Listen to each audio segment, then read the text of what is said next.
سلام دوستان عزیز، به بخش درس هشتم MS Word خوش آمدید. بیاین که MS Word رو باز کنیم.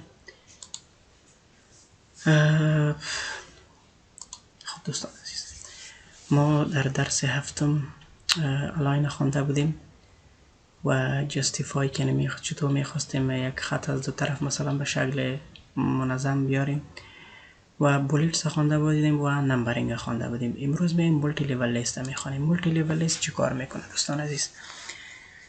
مولتی لیول لیست پیش از اینکه مولتی لیول لیست اصلا کارش چی است دوستان ببینین، یک موضوع رو که شما نوشته میکنین اگر میخواین که با دیزاین های مختلف مثلا خطتان بیاید به دیزاین که مثلا یکیش با یک شروعش باز ای باز میتو مثلا الفای رومینس یعنی آی باز با میتکل ای هر دیزاین هایی که شما اینجا میخواین میتونین با مو دیزاین های خطایتان مثال شروع کنین و نشان بدین. موضوع دیگه ایشی است که مثال چیزی که عنوان عمومی است و موضوعی که مربوط به اون میشه شما میتونین که از هم یعنی نشان بدین به شکلای مولتی لیول لیست که این موضوع که مثال موضوع یک است، یک و یکش مثال مربوط به موضوع عمومی میشه. در قدم اول شما اینجا دوستان ببینین ما هیدینگ داریم. هیدینگ چی کار؟ هیدینگ چی معنی است؟ هیدینگ فرهسته میگه، یعنی موضوع عمومی را هر موضوعی که عمومی باشه او را هیدینگ 1 میتن. ببینید اینجا هست هیدینگ 1، هیدینگ 2. چیزی که موضوع عمومی است او را هیدینگ 1 میته و چیزی که مربوط از موضوع عمومی میشه بازو هیدینگ 2، هیدینگ 3 تا هیدینگ 9 میتونه میره. همیشه یک چیز هم یادتان باشه که چیزی که موضوع عمومی باشه او را هیدینگ 1 میتین و باقی مانده چیز موضوعی که مربوط میشه مثال هیدینگ 2 میگیره. مثلا به طور مثال مایکروسافت آفیس کسی موضوع عمومی است، این هیدینگ 1 هستنی. وقتی که ورد، پاورپوینت، اکسس اینا کلگیش مربوط به MS Word میشه، در اون صورت شما مثال ورد هیدینگ 2 میدین، ایره هیدینگ 3 میدین، ایره هیدینگ 4 میتین. به این شکل پیش میریم. خب این دوستان پیش از اینکه ما درباره این گپ بزنیم اول مولتی لیول لیست میخوانیم. ببینید ایره ما میتونم چی هیدینگ 1 به خاطر موضوع عمومی است و این چی هست دوستان عزیز؟ چون ورد مربوط از این میشه ایره میتونیم هیدینگ 2 و پاورپوینت هم مربوط از اون میشه ایره هیدینگ 3 میتیم و اکسس هم مربوط آفیس میشه ایره هیدینگ 4 میتیم و افغانستان که هست یک موضوع جداست، ای خودش یک موضوع عمومی است، پس ایره میگیم هیدینگ 1. کابل که هست مربوط افغانستان میشه، پس ایره میتیم هیدینگ 2 و پاکستان که هست دوستان عزیز یک موضوع عمومی دیگه است، پس ایره میتیم هیدینگ 1. خب دوستان عزیز ما ایره دادیم. موضوع از این منظور از این چی بود؟ من به خاطر از این براتون جور کردم شما یعنی به طور واضح براتون تشریح کنم که همین مولتی لیول لیست چی کار میکنه. خب دوستان عزیز ما از همه پیشتر میام این که خب اینجا لیست هایی بود که شما انتخاب میکنین، ساده بود. ایره ما براتون باز بعداً میگم که از اینجا هم میتونین. فرض کنیم من این دیزاین میخوایم بالای از این اپلای کنم، یعنی هیدینگ اول ما عمومی که است باید 1 باشه و موضوعی که مربوط به اون میشه هیدینگ 2 ما 1,1 باشه و دیگه موضوعی که مربوط به اون هیدینگ اول عمومی میشه 1,1,1 ببخشید نقطه 1 باشه. به این شکل که اینجا دیزاین میبینیم، من به دیزاین ایرش بر شما ترتیب میکنم و جور میکنم. به خاطر از شما باید اینجا بیاین در دیفاین نیو مولتی لیول لیست. وقتی که بالای دیفاین مولتی لیول لیست کلیک کنین اینجا بر شما یک دیالوگ باکس باز میشه. وقتی که دیالوگ باکس باز شو پیش از که شما بالای از کدام عمل اجرا کنید ببینید شکل داره. میگه اگه میخوای لیول 1 بدیم ما تا اینجا چند لیول داریم؟ 9 داریم. هیدینگ ما از 1 تا 9 رو داده میتونید. مثال میگه هیدینگ 1 شما به این شکل اگه میخواین به این شکل جور کنین شما میتونید به این شکل، ولی ما میخواستیم چون شکل 1,1 است به اون شکل ما رو جور کنیم ولی شکل ما نمیخوایم. خب پیش از اینکه ما بالای از عمل اجرا کنیم میایم بالای مور کلیک میکنیم، این دیالوگ باکس به طور مستقیم مکمل باز میشه. خب پیش از اینکه شروع کنیم دوستان از این بعضی چیزا هست ما براتون اول تشریح میکنیم. لینک لیول تو استایل چی معنی؟ اینجا ببینید ما لیول 1 گرفتیم، یعنی اگر میخوای که لیول 1 با کدام موضوع دیگه به مثال به هیدینگ 1 هیدینگ 2 هیدینگ 3 لینک کنی، از اینجا میتونی که موضوع تا با لینک کنی، از همون ترتیب لینک تو میتونی بالای ازو همو استایل اپلای کنی. یکی موضوع بود و در قسمت پایین از لیول های ما اینجا که اگر میخواستی که لیول در گالری بیاید در اوجه هم میتونی دیره در گالری اینجا مثال به شکل سیف اوجه براتون میآید.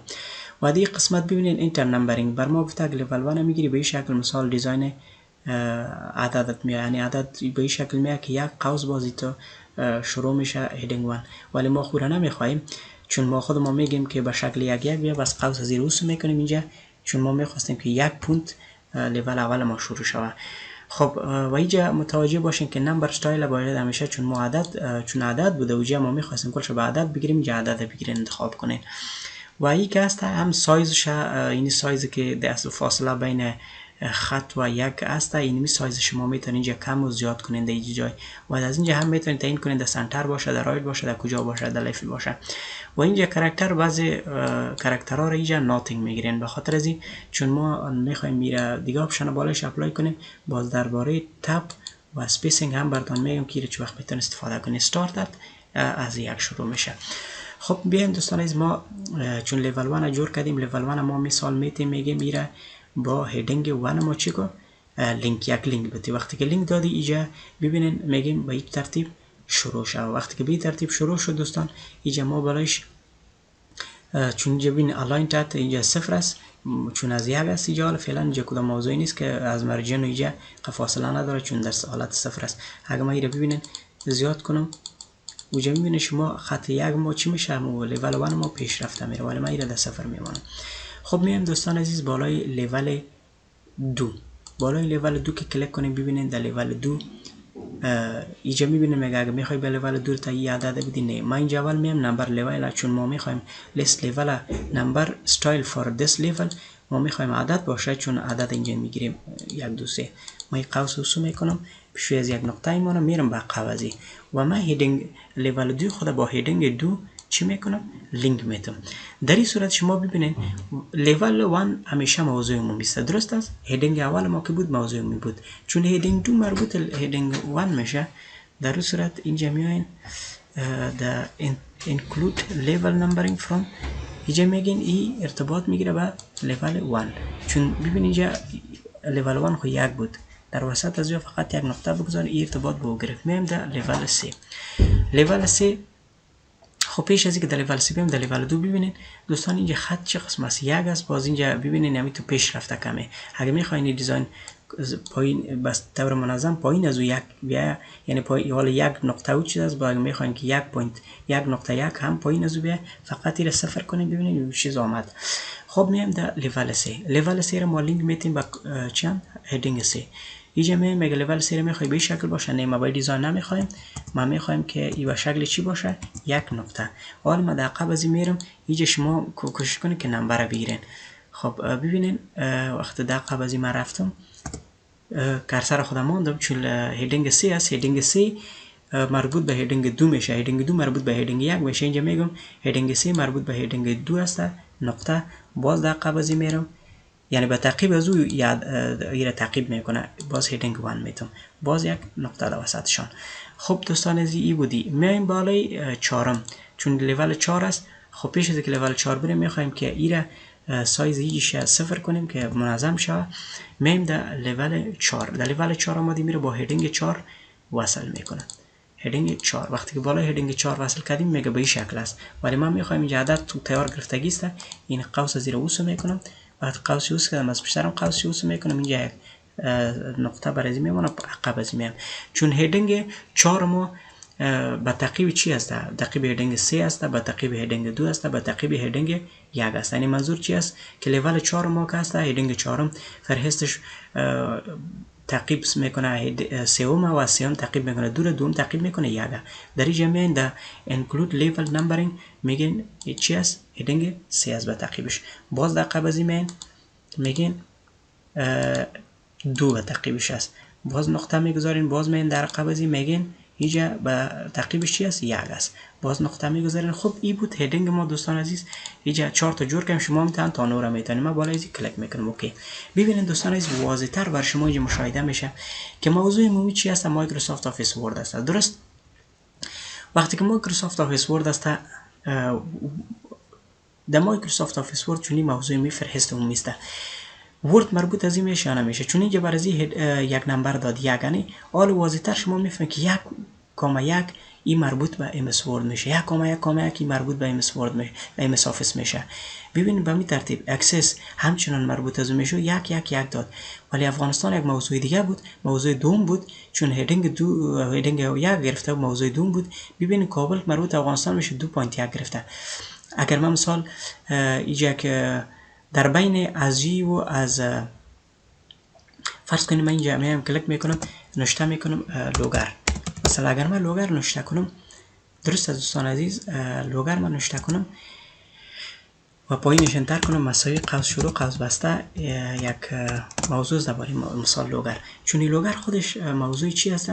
موضوع افغانستان است. افغانستان خودش هیدینگ چند بود؟ هیدینگ 1 بودنی و کابل چی بود؟ هیدینگ 2 بود چون مربوط افغانستان میشه. ولی لوگر حالا چی میشه؟ این هیدینگ 3 میشه نمیشه، به خاطر که مربوط افغانستان. وقتی ما هیدینگ 3 رو بالایش اپلای کنیم ببینید خودش دایرکت برش همون نمبر میته به ترتیب. میبینید 2 باز 2,1 2,1 1 1.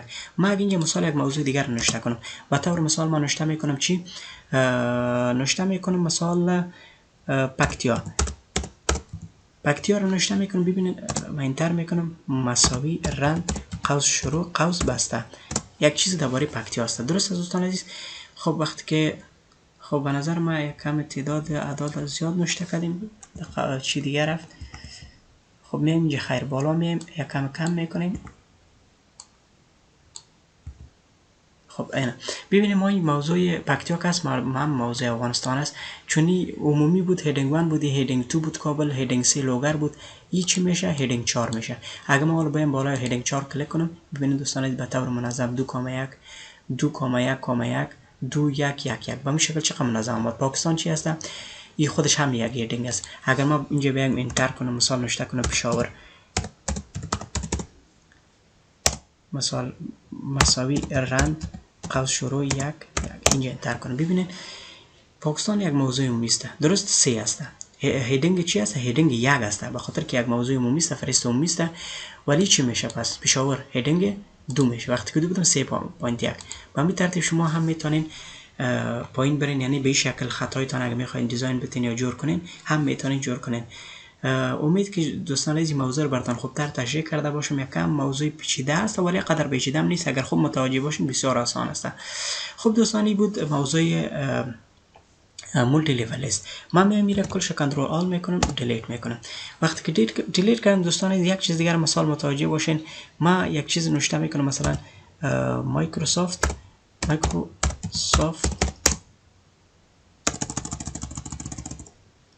یا مایکروسافت آفیس. نظر مایکروسافت اشتباه نوشته کردیم. خب اینا ببینید در مایکروسافت آفیس چی است؟ مثال وورد است، اکسل است، پاور پوینت است، اکسس است، اوتلوک است و پاپولیشن است. خب دوستان یک موضوع است من نوشته کردم. درست این من یکم بولد میکنم، سایزش کلان میکنم، یک رنگ برازی میتونم، این دیگه هم چی میکنم؟ بولد میکنم. خب دوستان ببینید یک موضوع دیگه اینجا مان، چون من در دیفاین رفتم من مشکلش بر شما گفتم که دیفاین نیو مولتی لیول چطور میتونیم پیش بری من انجام بدیم. خب دوستان یک چیز دیگه که اینجا هست، فرض کنین اینجا شما میتونید خودتون یک دیزاین اپلای کنید بالا. مثلا من کدام دیزاین میخوایم اپلای کنم؟ این دیزاین اپلای کنم. وقتی که دیزاین اپلای کنم ببینید اگر من یک تب از کیبورد خود تب علامه که تب کست اگر بالای یک فشار بدم این علامه چی را میگیره؟ یک میگیره، یک خانه پیش میره. اگر مثال 2 تب بزنم ای را میگیره، 3 تب بزنم رومینس آیا میگیره. خب من این را بالایش کلیک میکنم. ببینید اگر من اینجا بیام کرسر خود اینجا ببینم ما بالای از این مثال از کیبورد خود تب بالای تب کلیک کنم ببینید ای آمد. اگر 2 بار کلیک کنم ای آمد. به این شکل یک آمد. یعنی شما هم از این طریقه هم میتونین که چی کنین؟ اما مولتی لیول اپلای کنین. با طور 2 دانه و 3 دانه هم میتونین. مثلا من میخوام یک بار 4 دانه رو بتونم. ببینید وقتی کلیک میکنم بالایش به اون شکل شما هم این از کیبوردتان میتونین چی کنین؟ مولتی لیول لیست هم برش بتین. و از اینجا هم میتونین ببینید اینجا که هست دیکریس ایندنت چی کار میکنم؟ دیکریس ایندنت امی پاراگراف ما را نزدیک به مرجن بر حاشیه میاره و اینکریس ایندنت چی کار میکنه؟ اینکریس ایندنت از امی داکیومنت ما یعنی امی پاراگراف ما را از خط از امی حاشیه صفحه میبره به طرف دست چپ. مثلا اگر ما بالای از کلیک کنم ببینید شما می اعداد تکرارا شده میره مول دیزاینی که برش خوش کردین. پس میخواین بیارین و این شکل میتونید ایره بیارین.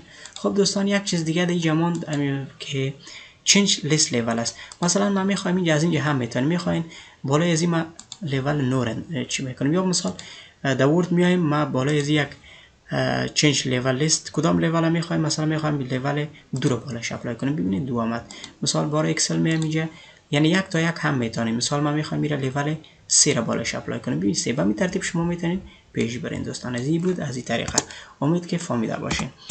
خب دوستان عزیز، من میام اینجا یک چیز دیگر، این موضوع ما در اینجا خاتمه یافت. میام اینجا بالای از این چند تا کار میکنیم. خب دوستان عزیز، به نظر من این ویدیو رو اینجا خاتمه میابیم، به خاطر که بسیار ویدیو بزرگتر میشه. این میمونیم به ویدیو نهم، چون این موضوع یکم پیچیده بود. براتون تشریح کردم و دیگه‌اش که قدر زیادتر مشکل نداره و آسان است. برو باز در ویدیو بعدی ما شما هم میخوانیم. خب امید که دوستان عزیز واضح مولتی لیول براتون واضح شده باشه. فراموش نکنید چنل ما رو سابسکرایب، لایک و شیر کنید. تا ویدیوی نهم دوستان عزیز، خداوند یار و مددگارتان. خداحافظ.